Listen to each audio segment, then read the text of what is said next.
하나님 말씀 보시겠습니다. 하나님 말씀 열왕기하 4장입니다. 열왕기하 4장 1절로 17절입니다. 구약 564쪽 열왕기하 4장 1절로 17절까지 봉독해 올리겠습니다. 선지자의 제자들의 아내 중에 한 여인이 엘리사에게 부르짖어 이르되 당신의 종 나의 남편이 이미 죽었는데 당신의 종이 여호와를 경외하는 줄은 당신이 아시는 바니이다. 이제 빚준 사람이 와서 나의 두 아이를 데려가 그의 종을 삼고자 하나이다 하니 엘리사가 그에게 이르되 내가 너를 위하여 어떻게 하랴? 내 집에 무엇이 있는지 내게 말하라. 그가 이르되 계집 종의 집에 기름 한 그릇 외에는 아무것도 없나이다 하니 이르되 너는 밖에 나가서 모든 이웃에게 그릇을 빌리라. 빈 그릇을 빌리되 조금 빌리지 말고 너는 내 두 아들과 함께 들어가서 문을 닫고 그 모든 그릇에 기름을 부어서 차는 대로 옮겨 놓으라 하니라. 여인이 물러가서 그의 두 아들과 함께 문을 닫은 후에 그들은 그릇을 그에게로 가져오고 그는 부었더니 그릇에 다 찬지라. 여인이 아들에게 이르되 또 그릇을 네게로 가져오라 하니 아들이 이르되 다른 그릇이 없나이다 하니 기름이 곧 그쳤더라. 그 여인이 하나님의 사람에게 나아가서 말하니 그가 이르되 너는 가서 기름을 팔아 빚을 갚고 남은 것으로 너의 네 두 아들이 생활하라 하였더라. 하루는 엘리사가 수넴에 이르렀더니 거기서 한 귀한 여인이 그를 관건하여 음식을 먹게 하였으므로 엘리사가 그곳을 지날 때마다 음식을 먹으러 그리로 들어갔더라.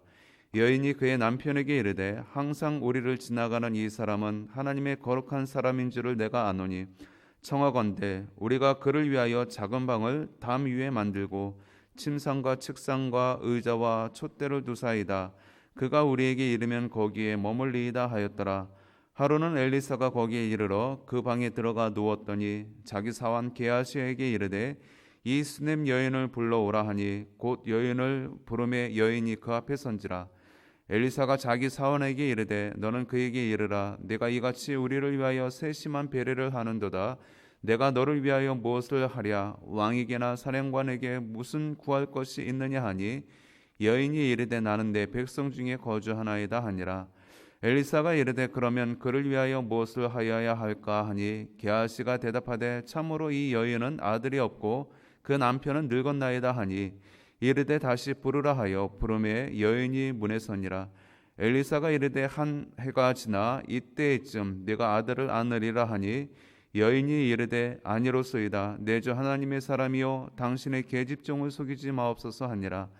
여인이 과연 잉태하여 한 해가 지나 이때쯤에 엘리사가 여인에게 말한 대로 아들을 낳았더라. 아멘. 오늘 엘리사의 사역 이야기입니다. 두 가지 은혜스러운 우리가 잘 아는 그러한 이야기가 기록되어 있습니다. 하나는 한 선지생도가 뜻하지 않게 죽음으로 말미암아 생과부가 된 선지생도의 아내를 돕는 그러한 기적적인 일이고 또 한 가지는 수넴 여인의 아들을 갖게 되어지는 그러한 일인 것입니다. 엘리사 시대에는 참으로 뭐라 할까요? 갈급한 그러한 시대였습니다. 넉넉하지 못한 시대였습니다. 우리가 일전에 살펴본 대로 이스라엘의 왕이 믿음이 없음으로 인하여서 하나님을 온전히 따르지 못하고 경외하지 않는 그러한 왕이 다스림으로 인하여 이스라엘이 핍절된 그러한 상태입니다. 그러한 가운데에 오늘 이 엘리사 선지자를 통하여서 정말 기적적인 그러한 일들이 나타난 것을 볼 수가 있습니다. 특별히 앞서 이야기하는 한 선지생도의 한 여인의 가정의 이야기. 선지생도면 오늘날로 말하면 신학생일 것입니다. 이 신학생이 어떤 사람입니까? 하나님께 헌신을 다짐하고 주의 종이 되겠다고 나선 사람입니다. 그런데 이 사람이 오늘 본문에는 어떠한 죽임을 당했는지는 알지 못하지만 급작스러운 병으로 아마 죽었던 모양입니다. 그래서 지금 이 과부가 된 여인이 엘리사를 급하게 찾아와서 토로를 하는 것입니다. 그동안 우리가 이 어려운 시대 가운데 가정을 이루고 남편은 선지생도로서 또 특별한 수입도 없고 그러한 가운데 빚을 많이 졌는데 이제 남편이 죽음으로 인하여서 이 빚을 갚아야 되는데 갚을 능력이 안 되므로 이 두 아들이 지금 종으로 팔려가게 되었다라고 그렇게 지금 엘리사 선지자에게 와서 토로를 하는 것입니다. 기가 막힌 일이죠. 제가 신학교 다닐 때도 이런 일들이 왕왕 있었습니다. 결혼을 하지 않은 신학생인데 아주 준수하게 생겼습니다. 장래가 촉망되는 그러한 청년 신학생이었는데 어느 날 갑자기 죽었습니다. 그 급성 신부전증이 와가지고 갑자기 죽은 거예요. 그런 모습을 보면서 참으로 허망하다는 생각을 하였습니다. 아니 일반 사람도 아니고 주의 일을 하겠다라고 그 젊은 나이에 그 잘생긴 신학생이 주님 앞에 헌신을 다짐했는데 왜 하나님은 그렇게 일찍 데려가시는가, 그런 생각을 하였습니다. 우리는 다 이해할 수 없죠. 왜 이런 일이 벌어지는가? 하나님의 일들을 우리가 다 이해할 수 없습니다. 그러나 하나님의 손에 달려 있는 것입니다. 하나님의 주권 안에 있는 것입니다. 그가 온전한 생을 다 하고 사명을 다 하는 그것도 중요하지만 그가 짧은 순간에 신학생의 신분으로 그가 하나님의 부름을 받은 그것을 통해서 하나님은 하나님의 영광을 취하겠다는 것입니다. 우리는 그 뜻을 알 수 없지만 하나님의 뜻 가운데 그렇게 하시는 것입니다. 오늘 본문 가운데도 그런 이야기가 나오지 않습니까? 얼마나 불행합니까? 신학생인 남편은 죽었고 지금 빚더미에 앉아서 허덕이는 가운데 두 아들이 지금 노예로 팔려가게 생긴 이 기가 막힌 현실 가운데 하나님 뭐 하십니까? 원망할 수 있습니다. 그러나 어떻습니까? 그러한 환경 속에서 하나님의 영광이 드러나는 그러한 일을 보지 않습니까? 딱한 그러한 처지를 들은 엘리사가 하나님의 영감을 받아서 어떤 이야기를 합니까? 그릇을 다 이웃에게 네 집에 있는 것이 무엇이냐? 뭐 아무것도 없죠. 기름 한 그릇 외에는 아무것도 없다라고 그랬습니다. 그랬더니 이 엘리사가 성령의 영감을 받고 거기서 이야기를 하는 것입니다. 이웃에게 가서 그릇들을 다 빌려와라. 그랬더니 아들들과 함께 이웃에게 그 그릇을 빌려왔습니다. 그리고 그 기름 한 병 있는 것을 부으라라고 해서 부었습니다. 말씀에 순종해서 부었습니다. 그랬더니 어떤 일이 벌어집니까?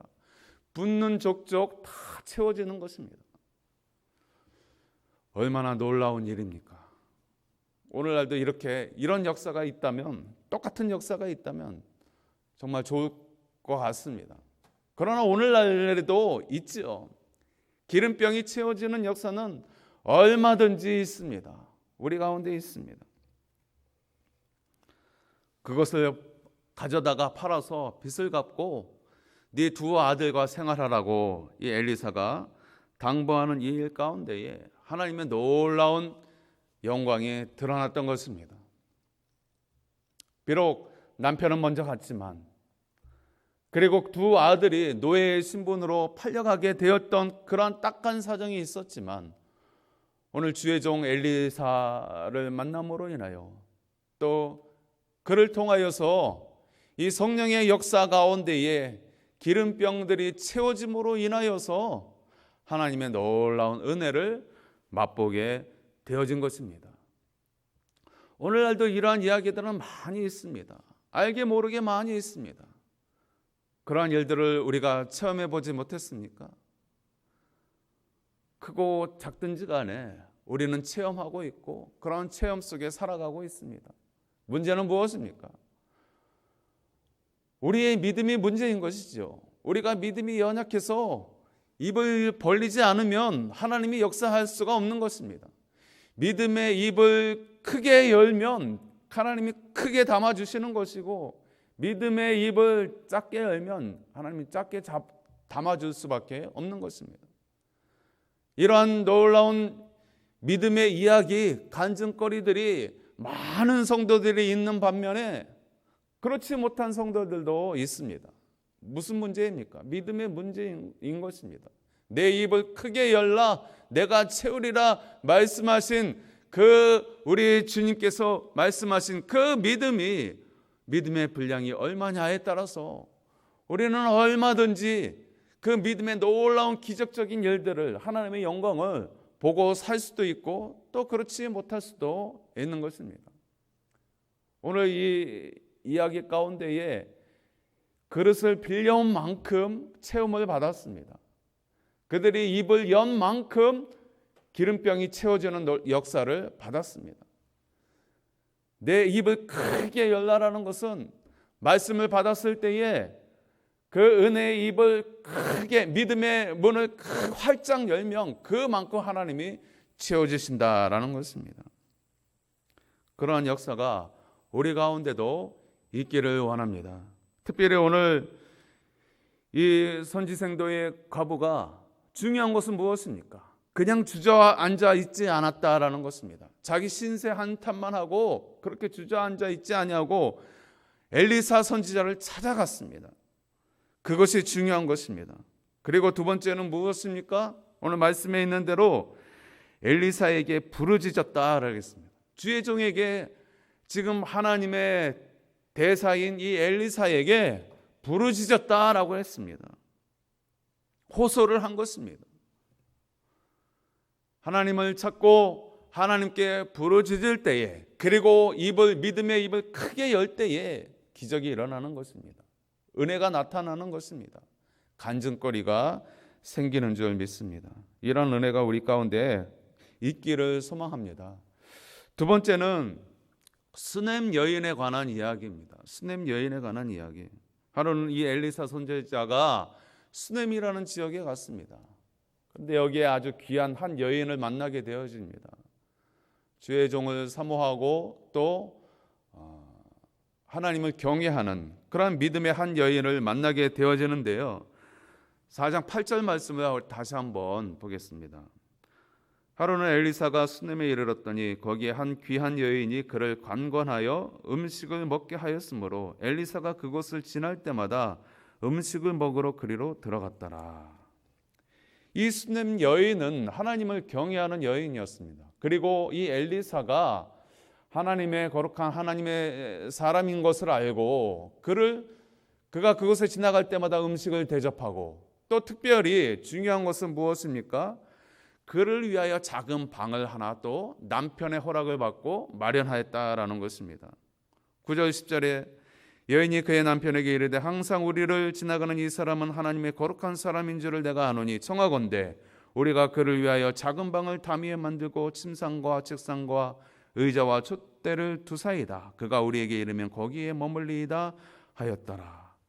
이 엘리사를 위하여서 특별한 음식을 대접하는 것뿐만 아니라 특별한 공간을 마련해 두고 지날 때마다 거기에서 이제 머무를 수 있게끔 그렇게 배려하는 모습을 하고 있는 것입니다. 믿음의 행위인 것이죠. 믿음의 모습인 것이죠.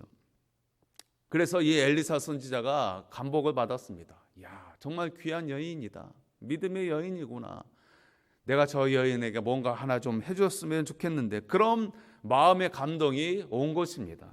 그래서 이 엘리사가 사은을 통해서 그 집에 필요한 것이 무엇인지 알아봐라 그랬습니다. 그랬더니 이 여인은 나는 뭐 이 땅에 이 수넴 지역에 거주하는 한 여인으로서 백성으로서 뭐 더 필요한 것은 없습니다. 이렇게 겸손하게 이야기를 하는 것입니다. 그때의 이 엘리사의 사환이 뭐라고 이야기를 합니까? 14절 말씀에 보니까 엘리사가 이르되 그러면 그를 위하여 무엇을 하여야 할까 하니 게하시가 대답하되 참으로 이 여인은 아들이 없고 그 남편은 늙었나이다 하니 지금 이 여인은 됐습니다. 우리 집엔 더 이상 필요한 것이 없습니다. 그렇게 겸손하게 할 때에 이 엘리사의 사환 게하시가 기뜸을 하는 것입니다. 이 집에 자녀가 없다고. 그 이야기를 하는 것입니다. 그러면서 이 엘리사가 예언을 하는 것입니다. 내년 이맘때쯤에 이 집에 아들이 있을 것이다. 이 이야기를 전해들은 이 여인이 어떤 생각을 했을까? 아니, 우리 남편은 이제 늙었고 나는 더 이상 이제 아이를 가질 수 없는 형편인데, 야, 주의 종이 저렇게 이야기하는 그 모습 속에서 뭐라고 이야기하고 있습니까? 16절에 보니까 이렇게 이야기합니다. 엘리사가 이르되 한 해가 지나 이때쯤에 네가 아들을 낳으리라 하니 여인이 이르되 아니로소이다. 내 주 하나님의 사람이여 당신의 계집종을 속이지 마옵소서 하니라.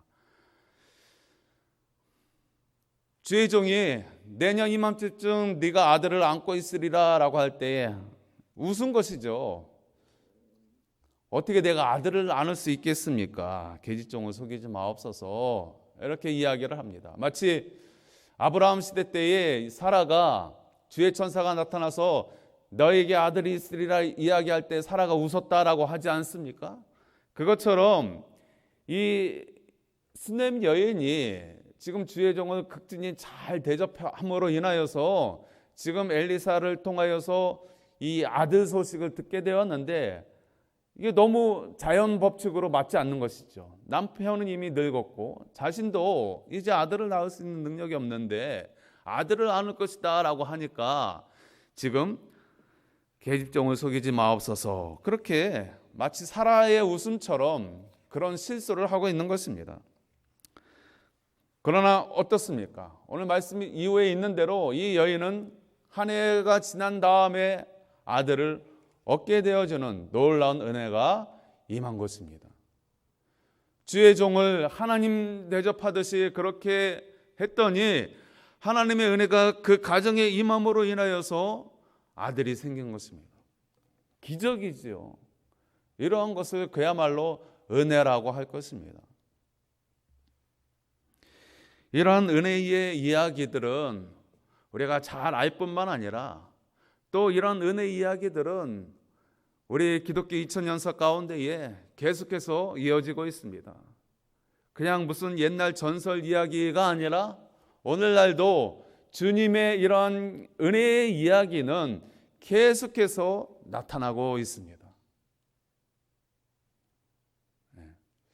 어제 우리 사모님 통해서 귀한 소식을 들었는데, 둘째 아드님 목사님 그 내에 아이를 갖지 못해가지고 상당히 애를 먹었는데 아이를 가졌다는 그런 소식을 들었습니다. 얼마나 반가운 소식입니까? 아이가 없는 중에, 아이가 잘 생기지 않는 중에 하나님의 은혜로 아이가 생긴 것입니다. 그냥 결혼해서 자연 법칙으로 바로 저희 같은 경우는 결혼하자마자 아이가 딱 들어서더라고요. 저는 무지 아쉬웠습니다. 우린 좀 나중에 갖고 싶은데 바로 아이가 들어서니까 그것도 은혜지만, 여러분 생각해 보십시오. 이 아이가 이 땅에 태어나는 그 과정까지 얼마나 신비롭고 얼마나 하나님의 기적적인 은혜입니까? 저처럼 이렇게 결혼하자마자 아이를 1년 후에 갖게 되어지는 그러한 가정도 있지만, 애를 먹고 그 가운데에 아이를 갖고 그 아이를 갖게 되었을 때 하나님의 은혜에 더 감사하지 않겠습니까? 그 은혜가 얼마나 더 귀하다는 것을 느껴지지 않겠습니까? 오늘 이 선지생들의 과보 이야기와 이 수넴 여인의 기적적으로 아들을 낳은 이 이야기를 통하여서 하나님의 살아계심과 하나님의 은혜가 얼마나 큰지 체험하였을 것입니다. 하나님은 그 은혜를 우리에게도 주기를 원하십니다. 문제는 무엇입니까? 우리의 믿음의 모습입니다. 우리의 믿음의 입을 열지 못하는 것입니다. 우리의 믿음의 입을 환경을 따라서 닫아버리는 것입니다. 시대가 어렵다고, 환경이 불우하다고 믿음의 입을 굳게 닫아버립니다. 여러분, 그러면 그럴수록 하나님의 은혜는 임할 자리가 없는 것입니다. 하나님은 우리의 믿음의 모습 속에서 채우시기를 원하시는데, 우리가 환경을 따라서 또 우리의 주의 모습을 따라서 우리의 믿음의 입을 굳게 닫아버리면, 마음의 문을 굳게 닫아버리면 하나님의 영광의 은혜를 우리가 담을 수 없다라는 것입니다. 오늘 선지 생도의 아내가 주의 종에게 찾아와서 그에게 부르짖음으로 인하여서 그의 형편이 나아진 것뿐만 아니라 또 이 수넴 여인은 주의 종을 하나님 대하듯이 그렇게 극진히 대접하는 모습 속에서 하나님의 그 믿음의 모습을 보시고 그 극한 어려움 가운데에 하나님의 은혜를 부어주셨습니다. 오늘날도 마찬가지입니다. 시대는 다르고 환경은 다를지라도 하나님의 역사는 똑같습니다. 문제는 우리의 믿음의 모습인 것입니다. 저와 여러분들이 오늘날은 사람들의 이 환경 때문에 점점 마음의 문을 닫고 있습니다. 교회를 향하여도 마음의 문을 닫습니다. 믿음의 문을 닫고 있습니다. 우리의 입에 마스크를 지금 다 둘러쓴 것처럼 믿음의 우리의 마음의 문에도 마스크를 다 지금 장착하여서 하나님이 개입할 여지를 지금 두고 있지 않는 것입니다. 그러면 그럴수록 이 은혜의 이야기는 우리에게서 점점 멀어질 수밖에 없는 것입니다. 그러나 환경이 이렇다 하더라도 비록 우리 육신에 마스크는 쓰고 있지만 우리 믿음의 입에는 그 마스크를 벗고 주님 앞에 담대히 설 때에, 그리고 그 믿음의 입을 크게 벌릴 때에 하나님이 채우시는 오늘 이 역사가 우리에게도 나타나게 될 줄 믿습니다. 하나님 아버지,